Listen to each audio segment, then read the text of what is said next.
К другим темам. 120 лучших школьников Хангаласского района с наступающим Новым годом поздравил руководитель муниципального образования Гаврил Алексеев. Традиционная елка главы прошла в Центре культуры Сергей Тусылгете. Праздник открыл новогодний мини-спектакль от студентов Арктического государственного института искусства и культуры.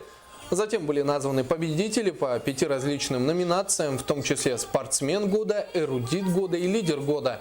Ну а кульминацией новогодней елки стало выступление известной землячки, финалистки телепроекта «Главная сцена» Юлины Поповой.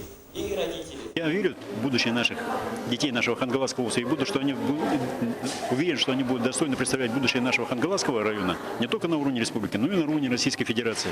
Успех Юлины достаточно демонстрирует то, что, например, на уровне России, например, она, например, как раз именно своей номинации стала лучше. И это, думаю, достойный пример для подражания и для того, чтобы люди могли, например, сделать определенные выводы. Это, в первую очередь, касается детей. Не надо комплексовать, во-первых. Во-вторых, не надо бояться трудностей. И в-третьих, надо всегда идти к своей цели.